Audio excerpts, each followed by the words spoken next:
Okay, we welcome in head coach Geno Auriemma after the Huskies won their 19th Big East Tournament championship, first since 2012. Coach, will have you make an opening statement and then open it up for questions. Please use the raise hand function to ask a question. Just yourself trying to get when you're not on. Water in the junk out of my head. Geez, oh man. Well, obviously, it's been great to be back, in the Big East tournament. It's what I grew up with as a coach. My first year here at UConn, that was the goal, to make the Big East tournament. Back when you better not finish 8th or 9th, and you were not going to make the tournament. And to go from that to then not being in the league to being back in the league, and it felt pretty amazing. And the 3 days of competition, the way we played defensively, I was just really I've never been more proud of any team, to be honest with you, with all these young kids and how much they've grown up over the course of 4 or 5 months. It's really been refreshing to watch. The celebration, I don't know if you all got a chance to see it, that the kids had after they won. We won a lot of these. I don't know how many. I'm sure somebody will bring it up. How many of these? I don't remember quite a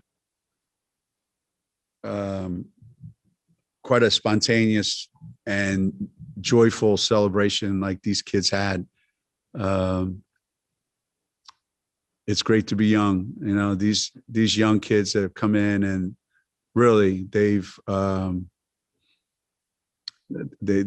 reinvigorated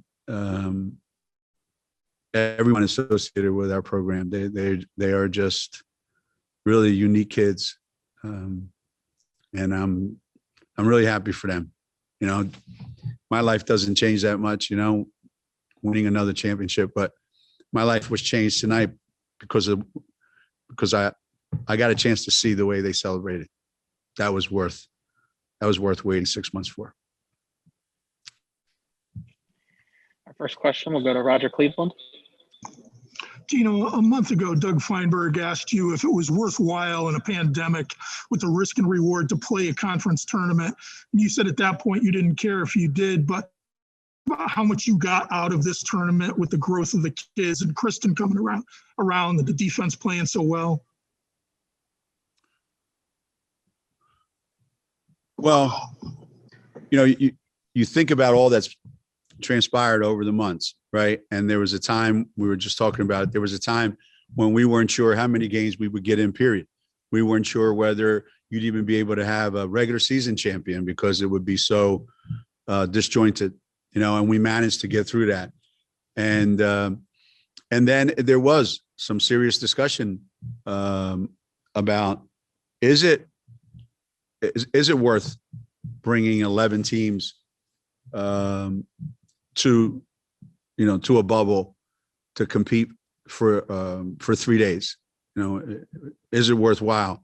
And there was a lot of discussion back and forth, and some people were no, we shouldn't, and people were, yes, we should.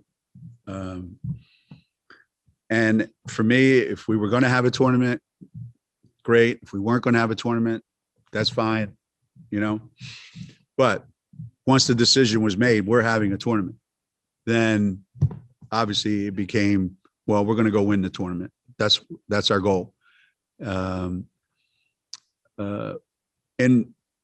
In retrospect, it ended up being great for us because we're going into the next tournament with a better sense of who we are as a team, a better identity of who we are as a team. Found out a lot about some of our players these last 3 days. So, so the Big East tournament definitand benefited us. I'm sure it benefited Marquette as well. You know, but that's the tournament. That's the chance you take in a tournament. You know, if you're DePaul or, you know, or Villanova, you know, hopefully they can still have a shot to get in, you know. I would hope they can. Seton Hall, Villanova, DePaul. You know, you saw at the end of the year just how competitive, you know, our conference is. And it did give Kristen Williams an opportunity.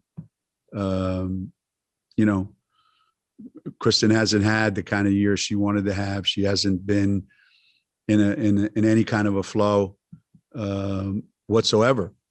And for her to come out here and then for 3 days do an amazing job on the three best, you know, players that she faced this weekend, and still play it, you know, at a real high level in the offensive end.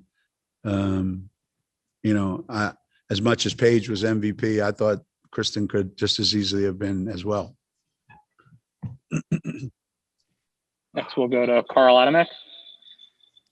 You know, you get asked a lot to rank Paige as a player. Where does she rate as a teammate?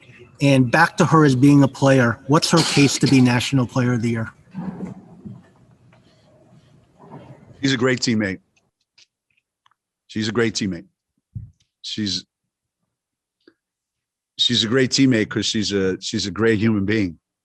You know, she's one of those kids that just gets the big picture and understands, you know, what the purpose is of being on a team and how her special skills can infuse confidence in a team.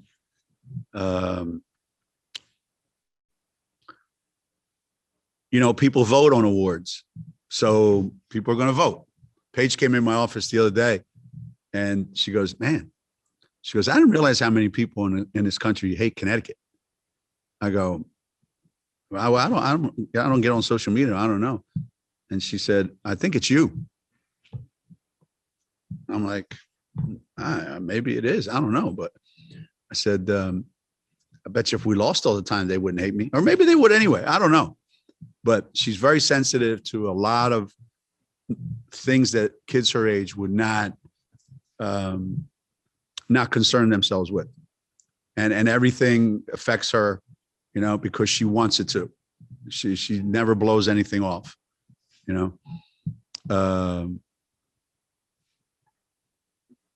Should she be Player of the Year? Well, I mean, I'm sure people are going to vote for lots of different players, I guess. I would say name one player that's done as much for their team as Paige has done for our team. Name one player that's done more. Let's put it that way. Name one player that's taken a team this young to where we are today. Who's done more than her?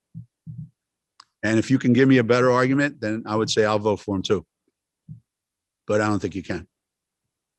But I'm not going to wear a T-shirt that says Paige for National Player of the Year, and I'm not going to carry a sign around it, and I'm not going to call people and tell them to vote for it.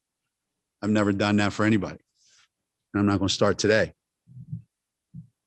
But some people won't vote for her just because she plays at Connecticut, and she's got to deal with that too, and that's okay.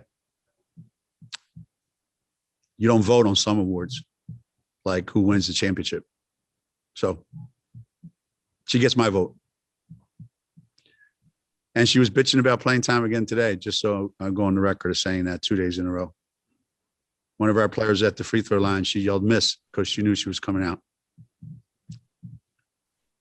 I love her and everything, but there's something not quite right about her.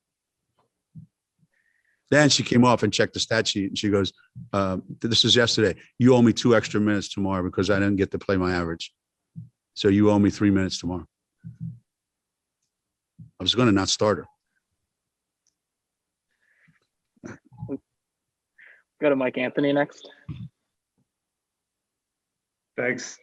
Geno, you touched on a few things that probably apply to how you might answer, but I was wondering whether it's in ability or execution or approach or mentality, what are the areas you've really seen the most growth from your team this season, and particularly the last few games that makes you know they're in a good place heading into the national tournament? I would say their willingness to want to compete on the defensive end as much as they enjoy being on the offensive end.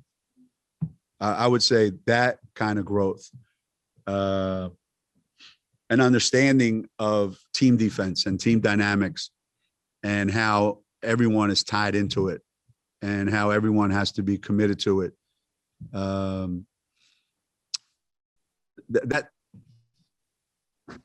That to me is the biggest growth. The ability to watch film and understand it better. The ability to go through a scouting report and soak it in and then be able to execute it. That was much more difficult at points during this season. So I think we became a little bit smarter. We certainly became a little bit tougher.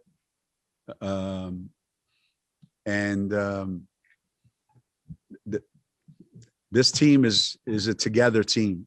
You know, they're a together team. There's no doubt about that. They all know who's who and what's what, and they've grown up together. I looked out on the floor one time. We had 3 freshmen and 2 sophomores out there, and you know, I don't know that could have happened, you know, 3 months ago. You said just like a month ago, this was a team that made you shake your head so often and showed you things that you could imagine seeing and made you almost want to rave up and down the sideline like it was 15, 20 years ago. Is there less of that now? Well, I've kind of come to my senses in the fact that I'm not changing anything. I'm not going to change what it is that they're doing. I'm just not. I've tried. It's pointless. You know, they're going to do what they do. You know, they think I'm kidding. They go, he exaggerates. You know, I say, you guys have missed more layups in 5 months than my teams have missed in 30 years. And they think you're exaggerating. I swear to God, everything I say, they look at me and they go, you're crazy. Get back to Paige. You know what she told me yesterday or this morning? She goes, I'm the best defensive player in the country. My players don't talk to me like that. So they make me shake my head, you know,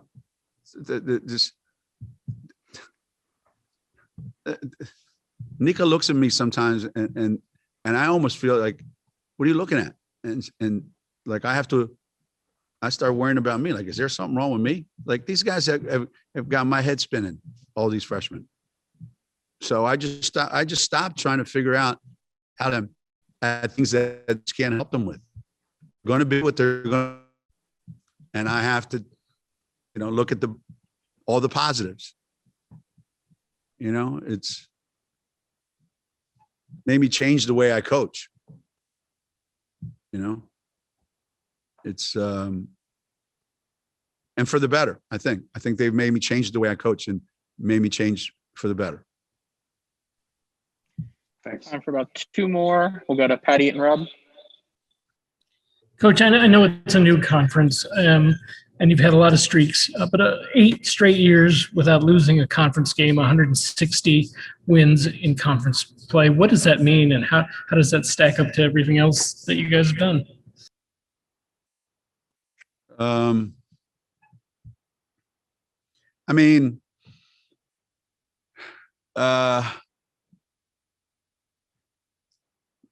that's a lot of wins. That's a lot of wins and not a lot of losses. So when you think of it as, how's that possible? You know, say, well, you know, if you played in a tougher conference, that would never happen. You know, we used to play in the toughest conference that ever existed, and we did that for long stretches. So, you know, we play to win. That's all there is to it.